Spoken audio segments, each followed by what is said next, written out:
Good afternoon and thanks for joining us right here on Midday Kentucky on what is a snowy morning, people. I know. How are we? I'm doing good. Well, how are you? Good. I woke up this morning and couldn't get my car out of the garage. I think the garage door was frozen, but I don't understand how's that possible. I don't know. It wasn't that cold. Really?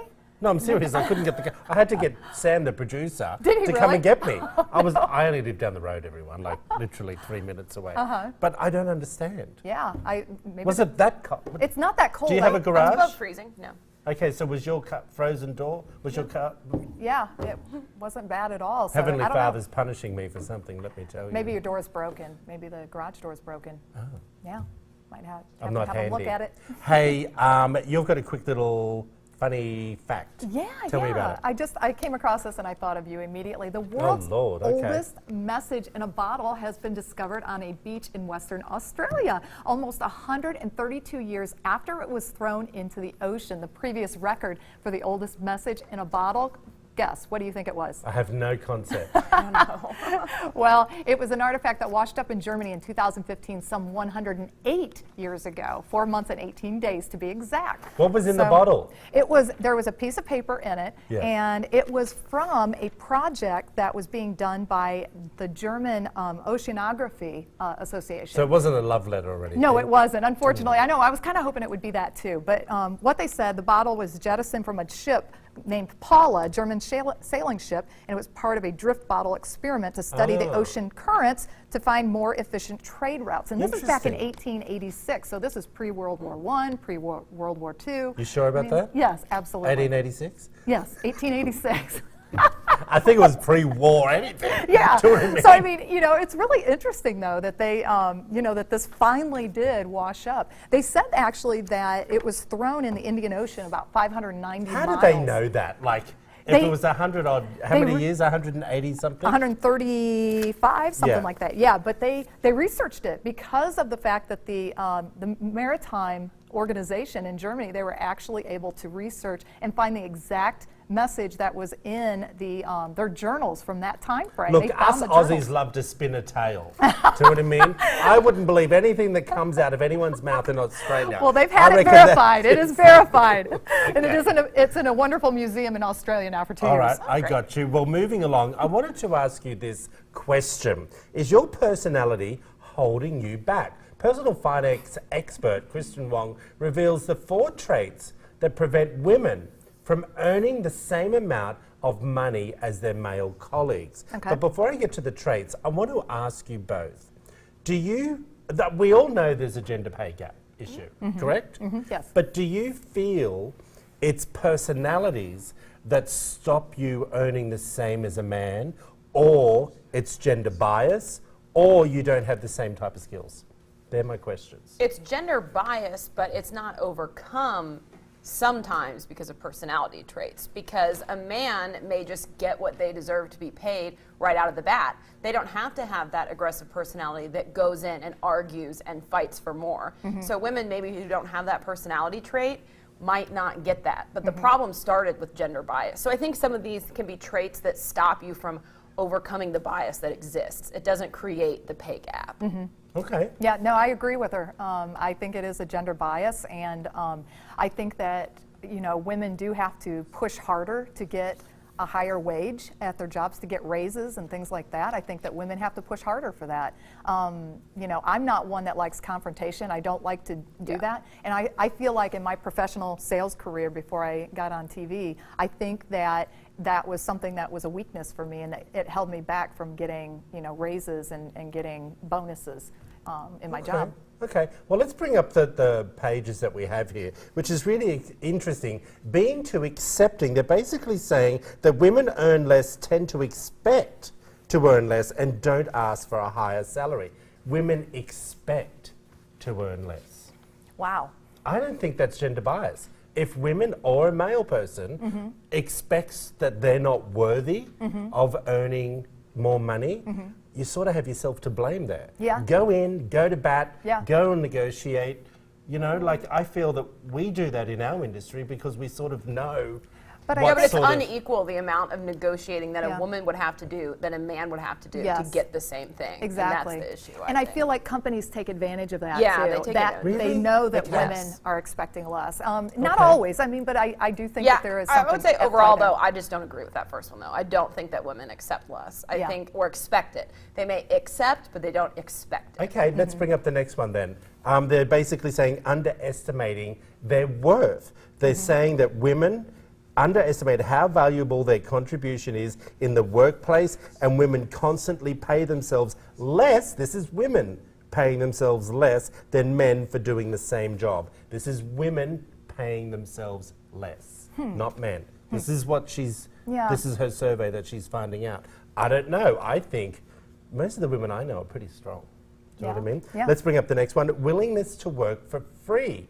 Now, they're saying that women are willing to basically do extra hours for free. They say that women are more eager to do internships. Well, we have a couple of male interns here at the station. Right. Do you know what I mean? Like Right. interns are non-paid work for a certain amount of hours that then they'd get credits for the university.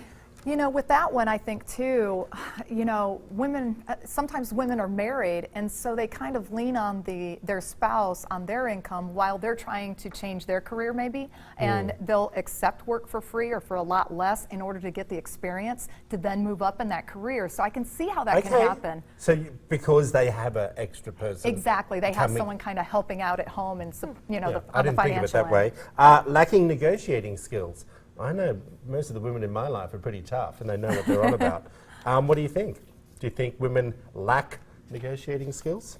I No, don't- actually, I know don't. you I don't don't. agree with any of those things. I think those are characteristics that can hold you back from getting paid more. But I think that those characteristics are equal women to men. That we all struggle with those things Yeah. up there. You Yes. know, trying to ask for more, and when should you accept it? And I'm like you, I don't want to have confrontation starting a new job. That gives you anxiety. Yeah. But I think men experience that as well. I think that it just stems from the gender bias from the get-go that has it uneven. And then at that playing field, I think women and men struggle with some of those same things of knowing when can you accept extra work without getting paid, you know, how much to fight for yourself. I think that's equal for men and women, those issues. Yeah, I do Okay, too. but don't you think you should always go in when you are negotiating if it's a career type job?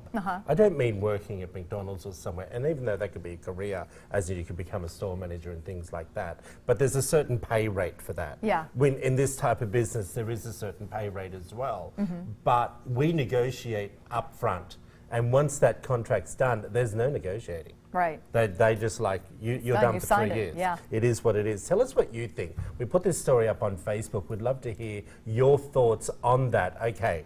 Now, I was going to save this for Friday for David, but I thought this was interesting. Thanks to Pinterest and Instagram, weddings across the board have reached peak sameness with oversaturated trends that we wish would disappear in a favour of a more personalised approach. From cheesy accessories to repetitive tabletop florals and decor motifs. Let's bring up the first one. I don't know about this. I quite like boho chic. I don't know. What do you think? Yeah.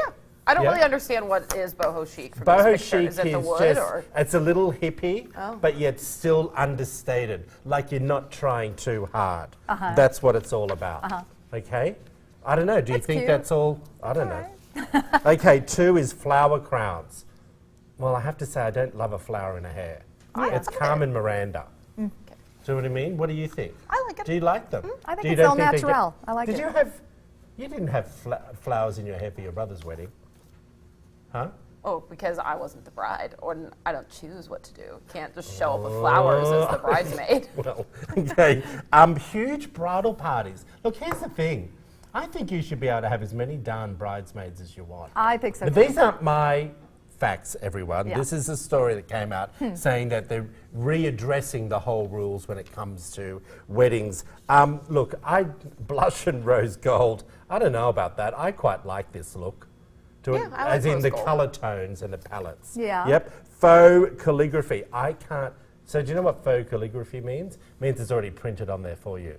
I don't like that either. It should either be handwritten in calligraphy or not at all. Oh, really? Yeah. No, Oh, I I'm wouldn't- totally okay yeah, with I that. like that. Are you? There's so much to do in planning a wedding. That's like, Cares? I don't need my name See, handwritten. I look at those things.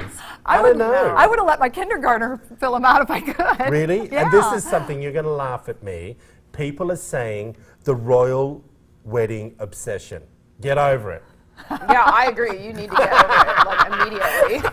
The It makes me minute feel like you're a teenage girl every time you bring it up. Like I love feel it. like I don't understand why adults care about it. I know. See, just by you saying it, my heart races. Okay? Now, Katie, you just tell us what you think, whether you think some of those things are a little bit cray-cray as well. Head over to our Midday Kentucky Facebook page. Hey, Katie, now, here's things you are telling your hairdresser, or you Yeah, shouldn't? I found this blog online that gives I'm you interested to some hear this. tips about what you should be telling your hairdresser. So I wanted to bring it to the table to see if you tell your hairdresser or Oh, I'll tell you what if she you tells think her people should be hairdresser. Oh, told. Lord. I don't tell them very much because I don't go very often. But the first one, it says, tell the truth and nothing but the truth. This woman says a lot of people will lie about their hair color history, how much they've dyed it and what they've done, and really? that is never a good idea. But people, for some reason, This feel story's from ashamed. Australia. Because the hairdresser that you just was up there was Anthony Nader, a famous Australian hairdresser. Wow. Cool. Yeah, that is actually true, Katie. People would come into the salon and go, oh no, I've never coloured my hair. We've got a regrowth on them like this. Okay. Why would they do that? I would they're never idiots. want to do that because I would be afraid that whatever they put on the hair then would destroy Got you. it. Yeah, So, and then this one I thought was interesting. It says you should talk to your hairdresser about your budget. If you're talking about hairstyles moving forward, how much will it cost to maintain that color that you're putting in? How often do you have to get it done? So being open with your hairdresser, they said a lot of people are shy away from talking about it, but if you're thinking of doing a dramatic change or color, talk to them about your budget and Yeah. see if that's realistic. yeah. What do you think? Oh, I agree. And look, we all know, I've made it no secret that I was probably the most expensive stylist in Australia. And if you phoned our salon and requested an appointment for me and then asked the pricing, you would be passed to another stylist. And it's only because we didn't, my assistant didn't want to have that conversation of embarrassment Yeah. because of my fees. Do you know what I mean? But if you called and asked for me, you knew you were going to be hit in the pocket. Do you know what I mean? But it just is. I'm being honest because of what you just said, Katie. Women would come in, they'd see me on TV, they'd say, oh, I want to have Troy do my hair. They'd come in, they'd get the bill, and then they couldn't afford it. So then why don't you just let them know the price when they call? Because that is, you exactly hit it on the head. Be honest. Ask at the time on the phone. Don't, make out you want to have that service over here and then Right. come Not be in. able to pay for like it. you've got to be able to have that conversation. But you weren't engaging in the conversation when they I asked. don't You just engage. push them off on someone else. That's true. So I wouldn't ask you the budget. But the next one, it says with hairstyles from celebrities. They say people always come in and say, I like, Jennifer Aniston's hair. Yeah. But you need to think ahead of a time. What is it that you like about it? Is it the bangs, or it's flat on the bottom? But too many people will just throw out a hairstyle that is drastically different than theirs. The Yeah. Rachel So cut. there's no way to Yeah. achieve it. What do you think? Can we describe celebrities or no? Oh yeah, I think visuals are always best. Yeah, Okay. I Bring go in to the pictures. Pinterest actually. Yeah. I go to Pinterest and pull up pics of, Yeah. of hairstyles that I want to try and Yep. present it. How's that working out for you? Troy gives me a hard time about my hair all the No, time. because I love it like this. I Yes. don't like it when Every it's time I straight. venture anywhere else, he's like, No, don't like because I think No. it ages you. This Yeah. fuller, healthier looking hair is a more youthful look on a woman. And I like it. Yeah. I certainly like it. But I like to try. I'm a woman. I like to try It new and looks different things. fabulous. every once I in a like it straight too when you do that. Thank you, Katie. So I'll You're just just read saying that to quickly be through these. argumentative, Katie.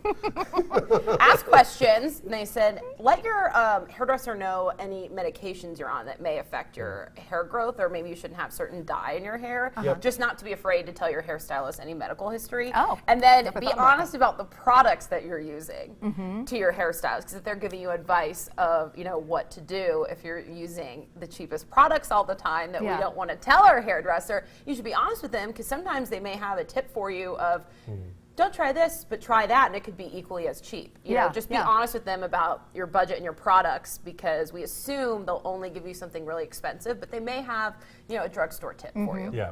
I agree. I'm very honest with my hairstylists Okay. and hairdressers. I really am. I'm not. I am. I am so out there with everything, and because I want the best. They know Yeah. it. I depend on their experience to help my hair look the best that it possibly can look. So Here's the thing, ladies. I Let me always just lie. give you one little tip. If you admire someone's hair in the street, if you admire, so let's just say you love Katie's hair. Let me give you advice. Call Katie or email, or I'm using this as an example, and say, who do you go to? That's the best advice that you could ever get, okay? Because if you just walk into a salon, don't expect you are going to be getting the right person who can take care of your hair. Okay. That's the best advice anyone can give you. Good Hey, advice. and that's why I And was don't lie. expensive. And don't.